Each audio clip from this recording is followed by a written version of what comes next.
माननीय श्री अजित माधवराव गोपछड़े। धन्यवाद सभापति महोदय।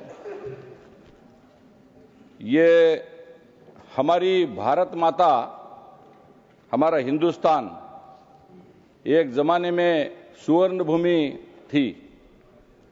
ये सुवर्ण भूमि का कारण था हमारा समुद्री व्यापार, क्योंकि रामदेवराय, कृष्णदेवराय, शालिवाहन राजा जिनके नाम से शक चलता है, हमारे विक्रमादित्य, चोल राजा, इनके माध्यम से पूरे विश्व में सोना, चांदी, वस्त्र, ज्वेलरी, आयुर्वेद, अनेकों पदार्थ खाद्य के जो होते, इन चीजों का व्यापार अंतर्राष्ट्रीय क्षेत्र में संपूर्ण विश्व में होता था। इसके माध्यम से हमारा हिंदुस्तान समुद्री व्यापार के माध्यम से विश्व को हम नेतृत्व, हमारे माध्यम से समुद्र के व्यापार के माध्यम से हम नेतृत्व करते थे। बाद में अब इसके बीच में हमारे महाराष्ट्र के छत्रपति शिवाजी महाराज, जिनके बारे में हमको अभिमान है, इन्होंने मराठा साम्राज्य और स्वराज्य की स्थापना की, एक मजबूत नौसेना भी खड़ी की, समुद्र की सीमाओं की रक्षा की।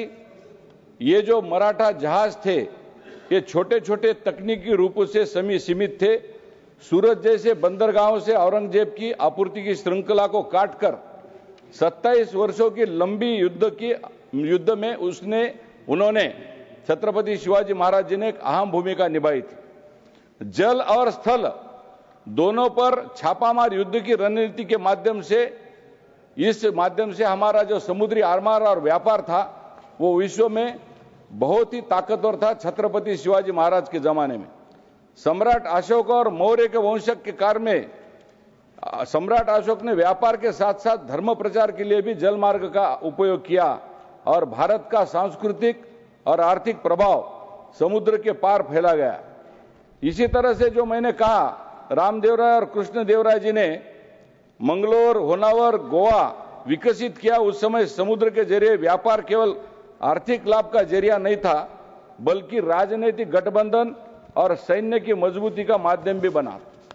लेकिन हमारे हिंदुस्तान का दुर्भाग्य देखिए कि बाद में मुगल शासक आए, इन्होंने परकीय आक्रमकों ने हमारे ऊपर आक्रमण किया।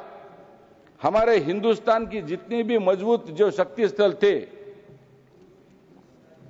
उन सभी चीजों को हानि पहुंचाई। उसके बाद 68 साल तक, 70 साल तक कांग्रेस ने राज्य किया। और क्या हुआ कांग्रेस के जमाने में? सब चीजें तहस नहस हुई। और इसके बाद एक नेता आया 2014 के बाद, 2047 का विजन लेके, उनका नाम है प्रधानमंत्री नरेंद्र मोदी।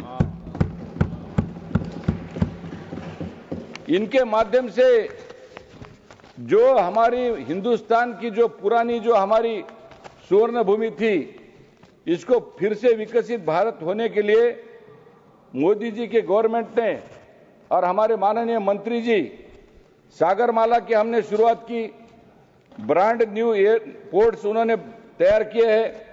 कंटेनर्स के पोर्ट जो है ग्लोबल रैंकिंग में हमारे सबसे अभी आगे है। हमारी पोर्ट की क्षमता, हमारा डिजिटल परिवर्तन, इसमें भी हम आगे चल रहे हैं। एक नई बात आई है जिसमें ग्रीन शिपिंग और जलमार्ग विकास, ये तो सपने में भी सोचा नहीं होगा कांग्रेस के लोगों ने। इसमें भी ग्रीन शिपिंग, जलमार्ग विकास, इस तरह से मोदी सरकार ने शिपिंग और मेरीटाइम सेक्टर को पूरा नया मॉडल बनाकर आधुनिक, तेजी और कार्यान्वित तरीके से ग्रीन और वैश्विक स्तर पर एक प्रतिस्पर्धी, हमारे पूरे देश को, पूरे जगत में उसको हमने एक प्रतिस्पर्धी नहीं तो पूरा नेतृत्व प्रदान किया है। निजी निवेश, डिजिटल परिवर्तन, पर्यावरणिक पहल और दीर्घकालिक विजन पर आधारित इन सभी चीजों के माध्यम से माननीय प्रधानमंत्री जी और माननीय मंत्री जी ने जो हमारा आज जो नया विधेयक लाया है, ये बहुत पुराना हो चुका था। ये पूरे पुराना जो जिसे हम कहते हैं कि ये पुराने कानून को नया करने में जो मंत्री जी ने आज लाया है, उनका मैं अभिनंदन करता हूं।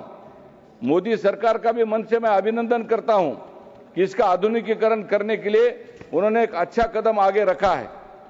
यह कानून आधुनिक तो है, लेकिन कानून स्वदेशी भी है, जिससे भारत के औपनिवेशिक विरासत का अंत होगा। एक स्वतंत्र देश के माध्यम से, एक स्वतंत्र देश, हमारा महत्वपूर्ण देश के माध्यम से नए नए कानून इसके माध्यम से आ रहे हैं।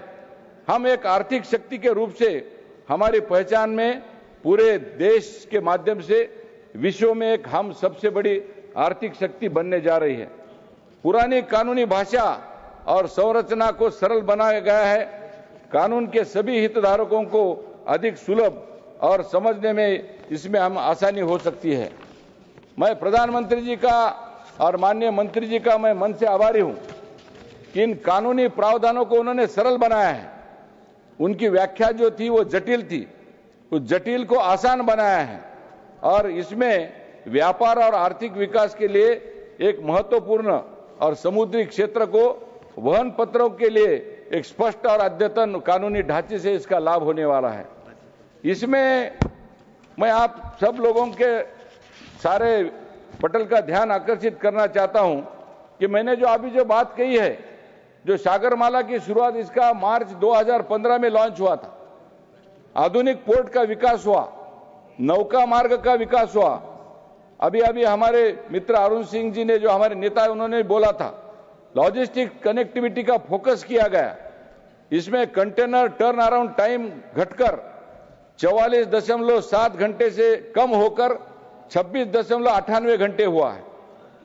इसमें हमारी अभी कुल मिला के 802 परियोजनाएं 5.48 लाख करोड़ में 194 पूर्ण हुई है, 218 निर्माणाधीन है, 29 पीपीपी मॉडल में हम आगे बढ़ रहे हैं। हमारे 13 प्रमुख बंदरगाह स्मार्ट पोर्ट है। इसमें RIFD, ERP, DPD, DPE जैसे स्कैनर आदि से लेस हमारे पूरे बंदरगाह स्मार्ट होने जा रहे हैं। मैं हमारे प्रधानमंत्री जी का मन से अभिनंदन और आभार व्यक्त करना चाहता हूं कि हमारे महाराष्ट्र में उन्होंने जो वाडवन जो बंदर जो किया है, वो एशिया नहीं दुनिया का सबसे बड़ा बंदरगाह होने जा रहा है। इसके प्रधानमंत्री जी का मैं मन से आभार व्यक्त करता हूं कि उन्होंने 76,000 रुपीज, इस 76,000 करोड़ हमारे इस वाडवन जो को बंदर है, पोर्ट बोलते हैं, ये बनने जा रहा है। लेकिन हमारे प्रधानमंत्री जी के नेतृत्व में हमारे विजनरी नेता महाराष्ट्र के मुख्यमंत्री देवेंद्र फडणवीस जी ने भी इसमें बहुत बड़ा काम किया है। माननीय उपसभापति जी, हमारे मुख्यमंत्री देवेंद्र फडणवीस जी ने ये वाडवन बंदर के माध्यम से हमारे प्रधानमंत्री जी के नेतृत्व में उन्होंने काम बहुत तेजी से आगे बढ़ाया है। कल उनका जन्मदिन है, उनके जन्मदिन पर उनको मैं आज हार्दिक शुभकामनाएं भी देता हूं। इसी के माध्यम से हमारा ये जो केरल का भी पोर्ट है, फिर MEA अफ्रीका की कनेक्टिविटी भी हमने बढ़ाई है। इसमें कंटेनर पोर्ट्स का मैंने जो अभी जिक्र किया है, पूरे देश में नहीं विश्व में हमारी रैंकिंग में इसमें उछाल आया है। वर्ल्ड बैंक की रिपोर्ट है, भारत के बंदरगाह ग्लोबल टॉप 100 में आए हैं। विशाखापट्टनम 19 और मुंड्रा 27 पर है। हमारे सागरमाला के सफल ऑपरेशन का ये फल है। इसका अगर कोई क्रेडिट जाता है तो हमारे विश्व के नेता, इस देश के यशस्वी प्रधानमंत्री माननीय मोदी जी को जाता है। 2024 तक मॉडर्नाइजेशन 32,000 करोड़ में 98 परियोजना पूरी हुई, 230 MTPA वार्षिक क्षमता वृद्धि हुई। कुल मिलाकर हमारी डिजिटल पहल भी NBFC सागरमाला फाइनेंस कारपोरेशन की भी हमने स्थापना की। मेरीटाइम NBFC का भी निर्माण हुआ 2025 अभी जून में। इस तरह से मोदी जी के नेतृत्व में हमारा देश समुद्री व्यापार के माध्यम से रामदेवराय, कृष्णदेवराय, शालिवाहन, हमारे चौल राजा छत्रपति शिवाजी महाराज, सम्राट अशोक, सम्राट मौर्य, चौल घराने, चालुक्य घराने, ये जो स्वर्ण भूमि थी उस स्वर्ण भूमि के समान अभी मोदी जी के माध्यम से हमारा हिंदुस्तान भी स्वर्ण भूमि और वैश्विक नेतृत्व होने जा रहा है। इसमें चिंतन शिविर भी है। इसमें 150 परियोजनाएं अगले 6 महीने में पूरे करने का लक्ष्य है। साथ ही ग्रीन शिप बिल्डिंग का लक्ष्यों का निर्धारण है। 4 मिलियन इसमें जीआरटी टॉप 5 वैश्विक स्तर तक हम आगे जा रहे हैं। ग्रीन शिपिंग का मैंने अभी जिक्र किया है। नए नियम बनाए हैं उपसभापति जी। हरित सागर, हरित नौका, ये तो कांग्रेस वालों ने कभी सोचा भी नहीं था कि हरित सागर क्या होता है, हरित नौका क्या होती है। इसमें पोर्ट्स और जहाजों को शून्य कार्बन की ओर ले जाना, इसको कहते हैं हरित सागर और हरित नौका। इसमें ग्रीन टग है, पीएम ट्रांजिशन जो कोचिन की खूब तैयारियां है, जैव ईंधन वाले ग्रीन टैक्स बनाए जा रहे हैं। ये भी कोई सोच नहीं सकते कांग्रेस के लोग, क्योंकि उन्होंने 70 साल राज किया, लेकिन ऐसा विजन ही नहीं था उनके पास कि जीरो कार्बन वाले बनाएंगे, पर्यावरण पूरक बनाएंगे, देश को इस तरह से समुद्र के मार्ग से व्यापार को आगे बढ़ाएंगे। हाइड्रोजन और ऊर्जा की परियोजना है, कंडाला और पारडीप और जो थुडुकुडु में जो ग्रीन हाइड्रोजन हब स्थापित करने की जो तैयारी हो रही है, ये भी एक प्रकार से अंतर्राष्ट्रीय समुदाय में वैश्विक दबाव निर्माण करने का काम हम हमारे तरफ से करने जा रहे हैं। समुद्री और इनलैंड शिपिंग है, 2024 तक सभी को रिन्यूएबल एनर्जी की ओर ले जाने का लक्ष्य है। यहां पर हमारे मंत्री जी बैठे हैं। रिन्यूएबल एनर्जी के माध्यम से भी हम इस समुद्री व्यापार के माध्यम से उसमें हम एडिशन करने जा रहे हैं। मेरीटाइम अमृतकाल का विजन 2047 का ये जो समिट हुआ अभी 2023 में, ये हमने लॉन्च किया है। लक्ष्य क्या है? भारत को वैश्विक नौवहन शक्ति बनाना है। और इसमें क्या है? हमारे जीएमआईएस का 2023 में 10 लाख करोड़ के निवेश के लिए 360 प्लस हमने एमओयू साइन किए गए। ये सारी दुनिया को पता चलना चाहिए। नियमित समीक्षा, मास आदिवार्षिक समीक्षा, पंचकर्म संकल्प के अंतर्गत 4 ग्रीन टक के लिए एमओयू फाइनलाइजेशन किए गए। ग्रीन हाइड्रोजन हब की योजना करने की वजह से मैं माननीय मंत्री जी का आभार व्यक्त करता हूं कि इस देश को समुद्री तटों को रक्षण करने के लिए समुद्र के अंदर के जो जीव जंतु है उनका भी विचार माननीय मोदी जी और मंत्री जी ने किया है। उनका भी मन से मैं आभार और अभिनंदन करना चाहता हूं। मोदी सरकार ने इस तरह से शिपिंग, मेरीटाइम सेक्टर में ऐसे पीछे छोड़ देने वाले पुराने जो अंग्रेजों के जमाने, कांग्रेस ने तो उसके बारे में सोचा भी नहीं था, ऐसे नए नए मॉडल लाकर एक आधुनिक, तेजी से कार्यान्वित ग्रीन वैश्विक स्तर पर इसको प्रतिस्पर्धी किया है। आज कांग्रेस के हमारे मित्र यहां नहीं है। अगर वो रहते थे तो उनका इसका अभ्यास होता था, लेकिन अभ्यास करने की इच्छा ही नहीं है। सभागृह के चर्चा में सम्मिलित होने की इच्छा ही नहीं है। ये मोदी सरकार किस तरह से अच्छी तरह से काम कर रहा है, सो उन्होंने सुनना चाहिए, क्योंकि ये समुद्री व्यापार हमारे देश को आर्थिक शक्ति बनाने जा रहा है। लेकिन ये हमेशा इस सदन से बाहर चले जाते हैं और चर्चा में सहभागी नहीं होते हैं। इससे मेरे मन में बहुत दुख होता है। माननीय सभापति जी, ये सारी उपलब्धियां सार्वजनिक क्षेत्र में हमारे सागरमाला में निजी निवेश बढ़ाने वाला है। डिजिटल परिवर्तन होने जा रहा है, पर्यावरण की पहल हो रही है। एक दीर्घकालिक विजन प्रधानमंत्री जी ने रखा है। हमेशा हमारी बात जो रहने के बाद बोलते हैं विकसित भारत क्या है, 2047 क्या है, यही 2047 है। इसको विजन बोलते हैं।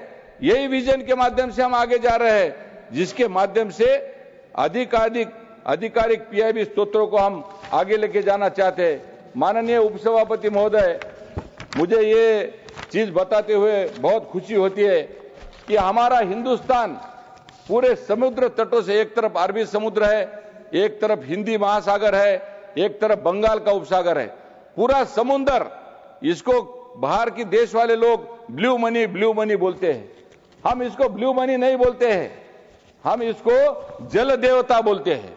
इसका पूजन करते हैं, जल का पूजन करते हैं। ये हमारी भारत की संस्कृति है, ये हिंदुस्तान की संस्कृति है, जिसको परखा है हमारे प्रधानमंत्री नरेंद्र मोदी जी ने।